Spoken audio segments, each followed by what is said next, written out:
Hari gini masih ngaku cucu Nabi. Orang Danta, laporkan berwajib. Kalau ada nabi baru, Sayyidina Ali lah nabi baru. Karena Musa nabi, Harun nabi, dan Rasulullah mengatakan aku dan Ali adalah sama dengan Musa dan Harun. Ini kenapa? Karena untuk menjaga keturunannya kelak mewaris Rasulullah. Demikian aku, demikian tingginya, sehingga orang-orang sekarang kemudian biar bisa merasa dapat sebab, bisa mendapatkan martabat, orang semua mengaku-ngaku ahlul bait. Ya ini ya, menarik ini saya garis bawahi ya. Kami kan terus terang saya Laskar Mataram Raya dan saya Panglima Laskar Mataram Raya yang bergerak di bidang perjuangan Wali Songo, PBI sama Kiai Abbas. Kami ingin mendudukkan kembali marwah Kiai Nusantara. Apalagi kami tidak rela kiai kami diperlakukan tidak adil oleh mereka yang sementara mengaku sebagai duriah Rasul ya. Padahal karena kecurigaan kami maka Kiai Mat sama Kiai Nur Hasan Sidogiri mendawukan untuk menyelidiki hal itu apakah benar, tapi ternyata ditemukan bahwa memang tidak nyambung, pantesan tidak nyambung, maka akhlaknya seperti itu. Dan kami prihatin yang dilakukan oleh oknum-oknum itu terhadap Kiai Nusantara, termasuk kurbannya orang Yahudi itu termasuk Gus Nuril. Kami sangat menangis saat lihat videonya Gus Nuril. Saya sebagai Gus Nurian, saya itu juga ini prihatin tentang itu. Maka saya tadi waktu Gus dawuh tidak ada kemuliaan kecuali karena ketakwaan, bukan karena nasabnya. Jadi saya tergerak. Iya. Berarti ini Gus Nuril insya Allah menaik seperjuangan sama kita ya. Loh, kalau sebenarnya GGNU itu nasabnya Wali Songo. Iya. Jadi saya masih turun ke 11 Sunan Giri. Tetapi bukan itu. Iya betul. Kan kita tidak pernah membangga-banggakan nasab. Kata Sayyidina Ali, jangan katakan ini loh bapakku. Tapi Sayyidina Ali mengatakan ini loh aku.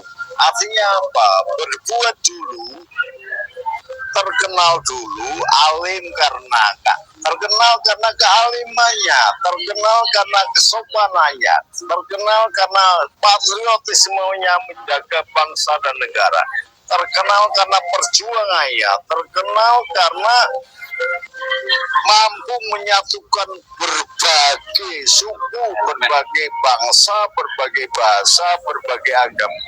Ini yang dilakukan oleh Wali Songo. Maka dakwahnya Wali Songo tidak caci maki.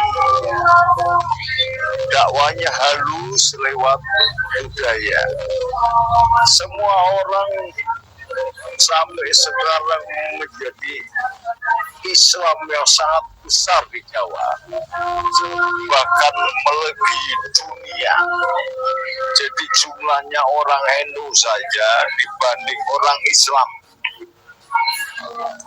tambahan Arab Saudi, ditambah Yaman, ditambah Qatar, ditambah Irak, ditambah Iran, ditambah Uni Emirat Arab, ditambah Yordan, masih banyak jumlah orang NU. Iya. Nah, ini kan menunjukkan bahwa dakwatul Islam Wali Songo lebih berhasil daripada orang-orang Arab yang kemarin sore semulanya. Iya, kata nggak bisa minasari yang sebenarnya. Jadi tidak sembarangan. Bukan kemudian diklaim ini perjuangannya nenek moyang. Orang-orang Yaman itu datang ke sini cari hidup, cari makan. Karena di sana negaranya tidak aman, perang terus antar suku, tandus dan tidak menghasilkan apa-apa. Negara paling miskin di dunia. Sampai kotanya aja dinamai Hadramaut ya. Iya. Kemudian sekarang sudah pecah Yaman Utara, Yaman Selatan. Nah, mereka itu kemudian berbondong-bondong mencari selamat ke Indonesia. Bangsa Indonesia ini menerima dengan baik, menganggap dengan baik. Daripada jualan minyak, nyong-nyong, jualan tiker, jualan jam sambil nipu, jualan kacamata, diberi kesempatan untuk di bidang dakwah. Karena sama-sama ayatnya sama, ini akramakum indallah atqakum. Mari fasabil khairat, berlomba-lomba dalam berbuat kebaikan. Orang Jawa sangat santun, sangat sopan. Nah, tetapi kalau kemudian semakin ranyak, tamu kurang ajar, tak kemplang. Iya. Saya anjurkan senopati PGN di seluruh Indonesia. Sekarang tidak ada zamannya lagi. Kalau ada Habib yang masih coa-coa nggak karo, nggak sopan, turunkan dari panggung. Kami juga sebagai Panglima Laskar Mataram mengimbau kepada warga kami juga bekerja sama seluruh laskar aliansi Laskar Nusantara termasuk PGN untuk bahu-membahu mengangkat marwah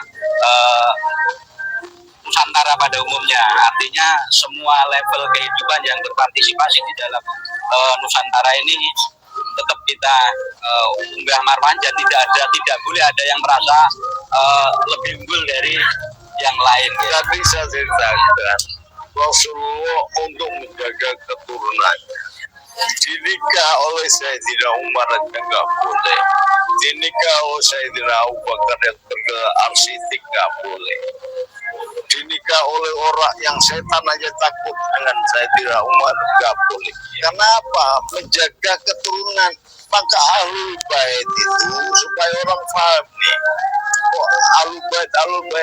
ahlul bait itu hanya 5, maka disebut likhum satun utakhibiyah.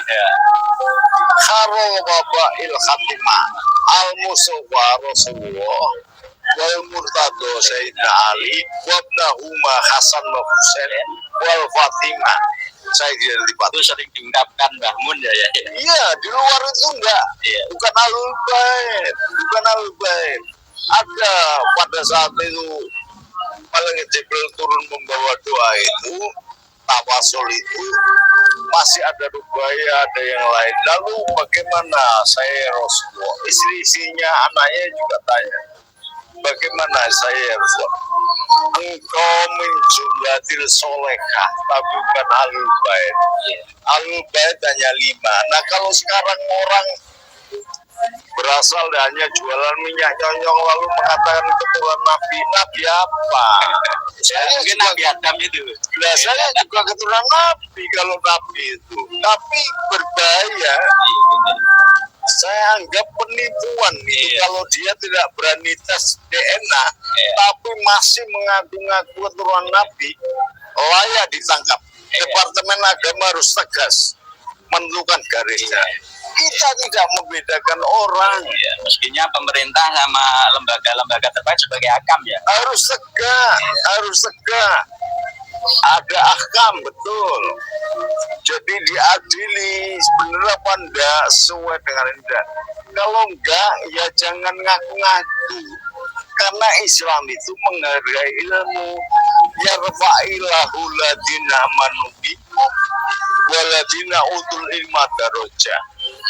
Jadi orang yang memiliki ilmu akan diangkat sekian derajat oleh Allah. Tetapi bukan nasab, kalimatnya utul ilma darajah, bukan utul nasab darajah. Tapi lucunya gini ya, oknum itu mengatakan ulama Nusantara, 70 alim ulama Nusantara tidak akan bisa membandingi satu Habib walaupun itu jahil, bodoh, bahkan jahil murokab itu. Itu jawaban orang gedeng goblok yang sama sekali mengingkari yang sudah digariskan oleh Allah. Allah sendiri kok mengatakan ya ta'ilahu ladina manubikum waladina ulul ilma darajat. Kalau ada Habib ngomong begitu, dia berarti nentang Gusti Allah. Kalau ada di depan saya tak kapok cangmil, kan nggak bisa diajak sopan santun dialog nggak bener, tak kapok bener. Ya berarti ada kaidah kan, kalau dulu saya diajarkan kalau mendidik manusia dengan cara anak manusia ya dididik dengan cara enggak, budaya Jawa itu gini ya, Pak bujang esem sang bupati. Jadi kalau bupati itu salah GSM ya udah tahu. Tapi model kerusuk yang ngaku-ngaku HP kacangan begitu dia kapok biar ngerti gitu loh.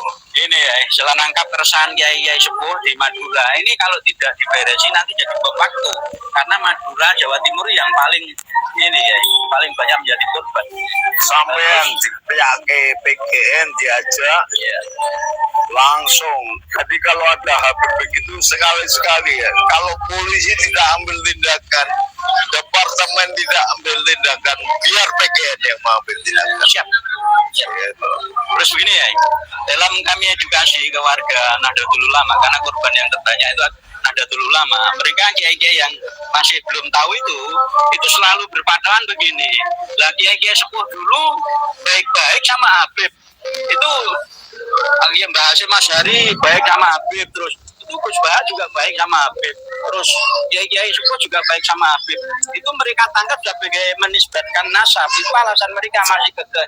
Itu menurut Baik Gus Nuril bagaimana itu untuk teman-teman kita yang masih berpikiran seperti itu?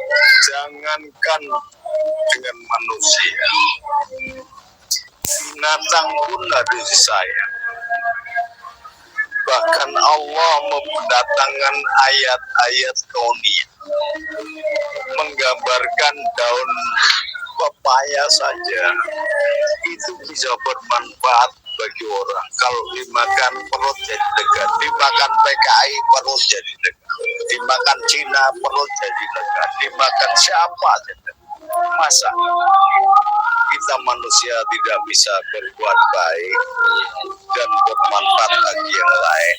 Jadi kesantunan ulama itu kesantunan sudah beda ukurannya. Tidak boleh disalah tafsiri ya. Tidak, nggak bisa bahwa itu pembenaran nasab, bukan.